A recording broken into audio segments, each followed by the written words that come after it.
Welcome to the deep dive. Ready to flex those brain muscles? We're diving into some which one doesn't belong puzzles today. Always up for a good mental workout. These puzzles are great for shifting perspectives, like looking at something familiar, but from all new angles. Exactly, and we've got a set of numbers here that are right for the picking. 9, 16, 25, and 43.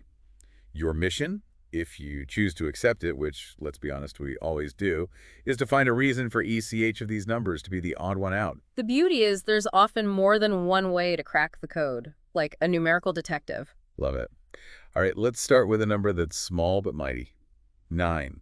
It kind of jumps out as the only single-digit number, right? It certainly makes a statement, but think about this. 9 is also the only one where if you add its digits together, it, well, adds up to itself. The others all sum to 7. Huh. I never thought of that. It's like a numerical echo chamber. Okay, 16, what have you got for us? Well, it's the lone even number in the bunch, for one. True. The others are sticking to their odd ways. And here's where it gets interesting. 16 is a perfect square of an even number. 4 times 4. There's a pattern there, with evens and odds when you square them, but we can unpack that another time. Oh, okay. You're already taking us deep down the rabbit hole. Yeah. All right, so 20, it's not a square of an even number. But 25 marches to the beat of a different drummer or a different divisor. It's our only number divisible by 5. You got me there. Always good to have a friend who's divisible by 5. Easy to share snacks that way. Precisely. And if we're talking patterns, 25 is the only one where both digits are odd, too. Double dipping in the oddness. I like it. All right, 43, bring on the grand finale. What makes you the rebel of this group? Well, if we're on the topic of squares, 43 missed the memo. Definitely bucking the trend there. And while we're at it, it's our only prime number, too, standing out in more ways than one.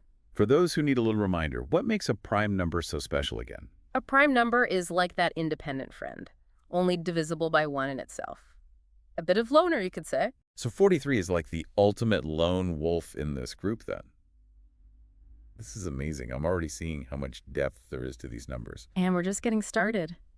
Sometimes the simplest things can surprise you. Speaking of surprises, I have it on good authority that there are even more reasons these numbers stand out. Oh, there are layers to this, believe me. We're just scratching the surface. Like, take 9, it's also the only one, less than 10. Simple, right?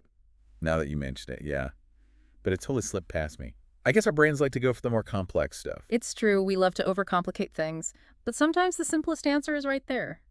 And that gets to something kind of cool, how math and language overlap. Some folks pointed out things about how the numbers sound, even. Oh, right, like how many syllables they have and all that. It's true. Suddenly you're like hearing the numbers, not just seeing them. 9, 16, it hits different. Exactly. Numbers aren't just stuck in equations. They're part of how we talk, how we experience the world. It's like, what's that thing, Eskimos having tons of words for snow? Because it's so crucial to their lives, they see all these subtleties. Right. Maybe we have a whole secret language about numbers based on how they sound, how they look, even.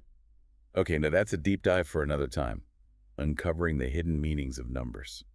But for today, I think we've proven that even with just these 4, there's tons to find.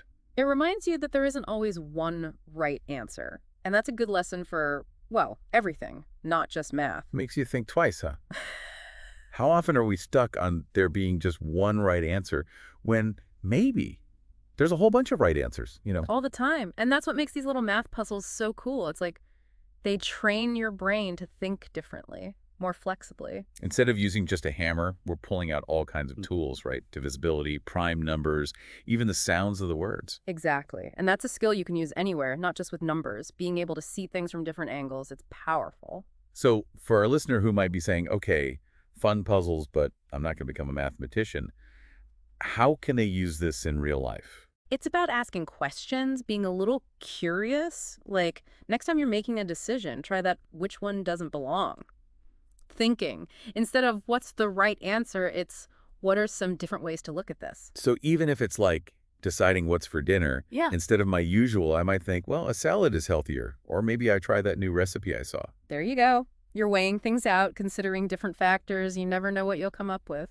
This has been amazing. Seriously, who knew a few numbers could spark so much thought? It's funny how that happens, isn't it? Knowledge can pop up in the most unexpected places. Couldn't have said it better myself. Mm. So to everyone listening, next time you see any group of things, could be anything, ask yourself, Could I find a reason for each one to be the odd one out? Mm. You might surprise yourself. And hey, you might even discover a hidden mathematician inside you, just waiting to come out. Exactly. Keep those minds sharp, and we'll catch you on the next deep dive. Make math a fashion statement. Oh, interesting. Yeah, it's called Talk Math with Me. And they're basically like putting math puzzles and stuff on T-shirts. Okay, I'm intrigued. So it's like wearing your math on your sleeve, literally. Exactly. And it's not just about, looking cool, although the designs are pretty sweet. It's about starting conversations. That's clever, actually. We see it all the time, right? Someone wearing a band t-shirt and boom, conversation starter. But math, that's a whole different ball game. Right. Like when was the last time you saw someone's shirt and just had to ask them about, like, the Pythagorean theorem? Honestly, never. But that's what's so brilliant about this. It's unexpected. It's playing on that curiosity. It makes you stop and think, wait, math? Tell me more. And it makes you think about why we don't see math as something, like, cool or fashionable.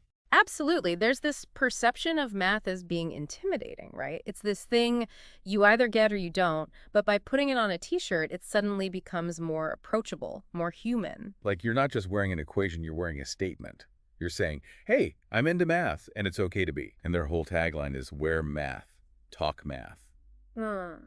So it's not just about the shirt, it's about normalizing conversations about math in, like, everyday life. Yeah, that's key, because the more we talk about something, the less scary it becomes, the more familiar it feels. And who knows, maybe seeing someone rocking a math tee will inspire someone to, like, brush up on their algebra skills, or at least not run away screaming the next time someone mentions pi. I love that. Imagine you're at a coffee shop, someone's wearing one of these shirts, and suddenly you're having this whole conversation about, like, fractals or something. It's like turning everyday places into math classrooms, but in a fun, non-threatening way. Exactly. And it makes you think, what other unexpected things could we do to make learning more engaging, more integrated into our lives? So to wrap things up, folks, if you're looking for a way to make a statement, spark some interesting conversations, and maybe even convert a few math phobes, check out the Talk Math With Me campaign. Wear your math, talk your math, and who knows what you might discover.